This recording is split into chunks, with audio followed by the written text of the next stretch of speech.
Many people find the results of achieving their goals disappointing and unfruitful.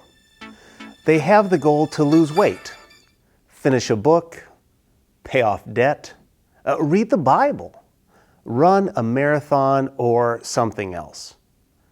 But most goals are never realized. Well, why is that? I think it comes down to one thing: self-control. Their actions are inconsistent with a person who is committed to achieve their goals. Now, this is true in all areas of life, including our spiritual life. Hi, I'm spiritual fitness coach Nat Crawford, and today we're going to listen to Paul's strategy to win the prize that will never fade away. 1 Corinthians chapter 9 tells us, "Don't you realize that in a race everyone runs, but only one person gets the prize? So run to win." All athletes are disciplined in their training. They do it to win a prize that will fade away. But we do it for an eternal prize. So I run with purpose in every step. I am not just shadow boxing.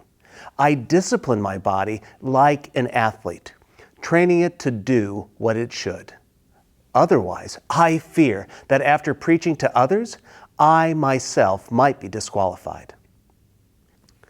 This passage challenges us as believers to examine the level of discipline and control we exercise in our spiritual lives.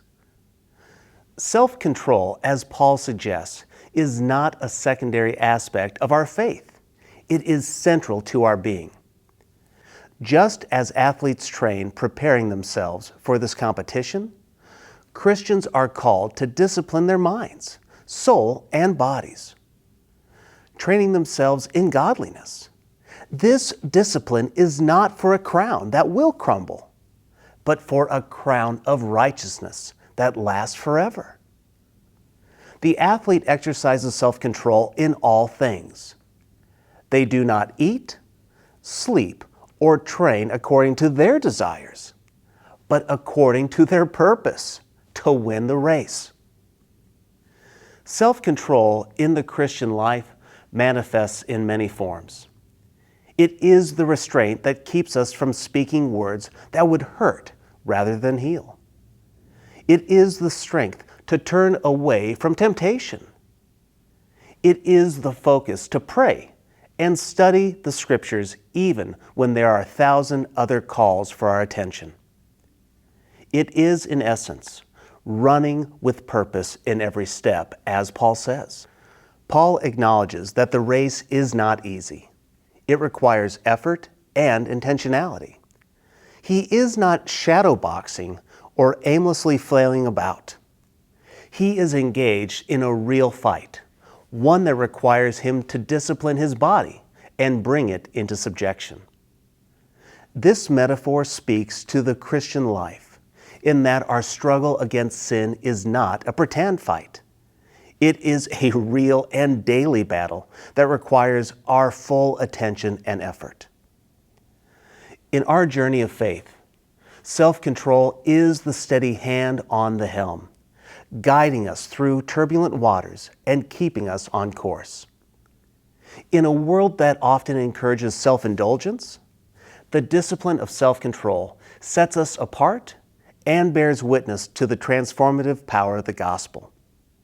So you may be wondering, what does this passage have to do with us today? Let's pause and consider the areas in our lives where we may lack self-control. Let's ask God for the strength to exercise discipline in our walk with Him, knowing that the race we run is not in vain. Each step taken with purpose moves us closer to the eternal prize that awaits us, a prize that will never fade away. The crown of life promised to those who love Him. So what is one area of your life that lacks control? I want you to identify it. I want you to declare it. And then ask God for help.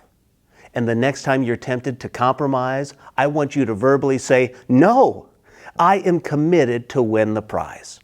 So let's run the race of life with endurance, fixing our eyes on Jesus, the author and finisher of our faith.